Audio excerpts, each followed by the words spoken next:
Good Thursday morning, everyone. I'm Sophie Flay. And I'm Hannah Patel. We begin with more disturbing scenes from Minnesota after another shooting involving a federal immigration agent. Tensions once again boiling over after officials say two people started to attack the agent.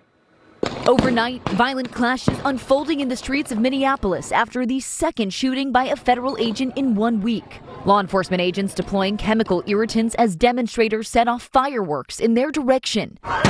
Homeland Security officials say the latest violence stems from an attempted traffic stop last night. They say the subject of the stop, a Venezuelan immigrant, tried to flee and a struggle ensued. Officials say two people came out of nearby homes and hit law enforcement with a shovel and a broom handle. An agent then opened fire, shooting a male attacker in the leg. Two others were taken into custody. This is already a very tense situation, and we do not need this to escalate any further. Deputy U.S. Attorney General Todd Blanche responding, saying the Minnesota insurrection is a direct result of a failed governor and a terrible mayor encouraging violence against law enforcement. It's disgusting. Walls and Frey, I'm focused on stopping you from your terrorism by whatever means necessary. This is not a threat. It's a promise. This is not creating safety. It's certainly not creating safety when a huge percentage of the shootings that have taken place so far this year in Minneapolis have been by ICE. Officials trying to lower the temperature after the fatal shooting of Renee Good last week. Violent scenes playing out on a daily basis. Agents firing pepper spray, dragging people from cars, and bursting into this family's home with a battering ram. Show the warrant first. An immigrant from Africa was facing removal for a decade-old drug conviction. His family says agents showed a warrant signed by an immigration officer, not a judge. And now a potential legal battle over Renee Good's death. Her family has hired the attorney who represented George Floyd's family. The state of Minnesota has asked a federal judge to issue a temporary restraining order to stop agents from carrying out raids and arrests, claiming they're unconstitutional. The governor warns the situation could become even more chaotic, saying this about President Trump.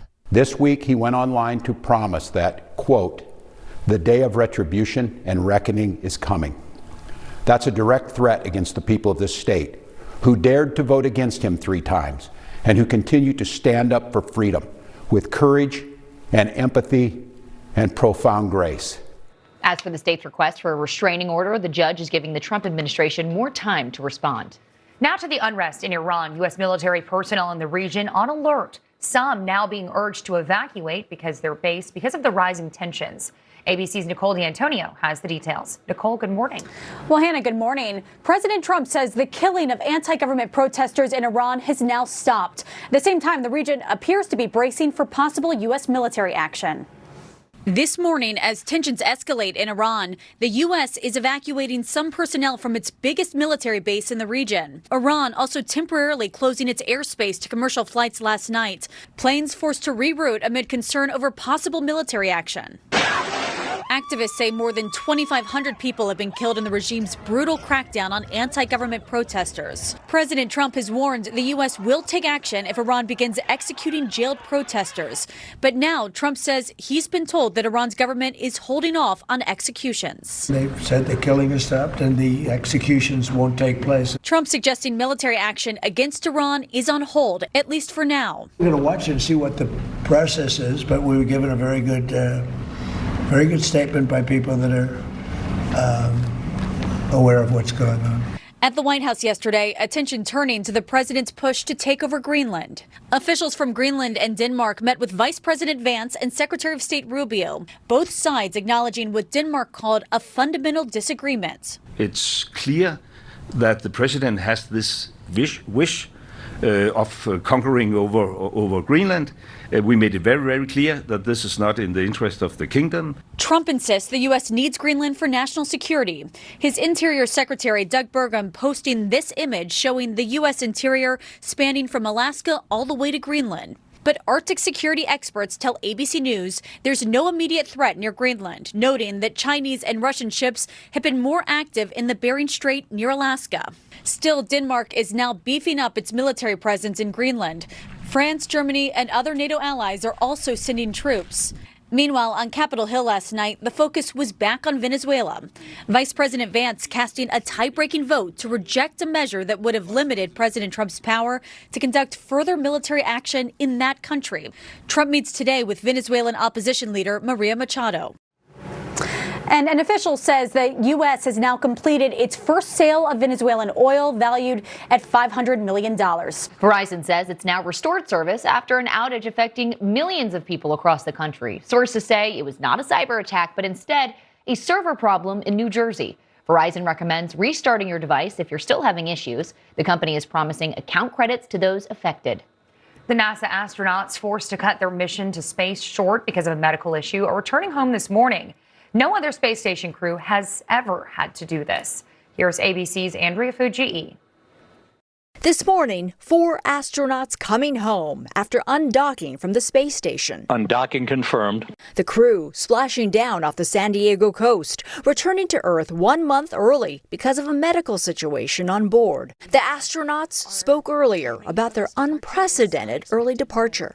What was not surprising to me was how well this crew came together as a family to help each other and just take care of each other. The commander of the SpaceX Crew 11 held a change of command ceremony with the 3 crew members behind him, Kimiya Yui, Oleg Platonov, and Zina Cardman. 2 Russians and a NASA engineer remain on board. We're from all over the planet, and we're working together. It's a great symbol of what human beings can do. Though in the video, all the astronauts look to be in good spirits, it's not clear which one has the undisclosed medical issue, with NASA only saying the astronaut is in stable condition and the return was not an emergency. But doctors on Earth will be able to better diagnose the issue. Experts say astronauts are trained to address medical emergencies, but some situations require more. Basically, the condition might be something that requires an urgent further assessment or specialized assessment, which the ISS does not have, or even specialized management. They would then consider even an immediate deorbit if that was needed, but in this case, an evacuation. The crew hugging goodbye to the astronauts they left behind, who will stay in space until the new crew arrives next month. They are perfectly healthy individuals who've been tested, but we know that the strain of the environment of space, the radiation, the microgravity, it puts a toll on the body. It was Kentucky versus LSU. Take a look at the final seconds. Long throw in, caught by Marino, the jumper, got it! The Cats come back to win! Look at that. That tap-in completed a huge comeback for Kentucky. They were down by 16 at halftime, but they won 75-74. In the NFL, the New York Giants are working to finalize a deal to make John Harbaugh their next head coach. ESPN reports a deal is expected. His contract is now being negotiated. A controversy involving Bad Bunny's Super Bowl halftime show. Fans are upset over a height requirement. The application to work on the singer's field team says you must be between 5'7" and 6 feet tall. Organizers say it's important and will be verified. Attention, Summer Olympics fans, it's time for tickets. LA is hosting the 2028 Games, and the Olympic website is now accepting applications to buy tickets. You have until mid-March. Some of those events, by the way, will cost just $28. Wow, it's a steal.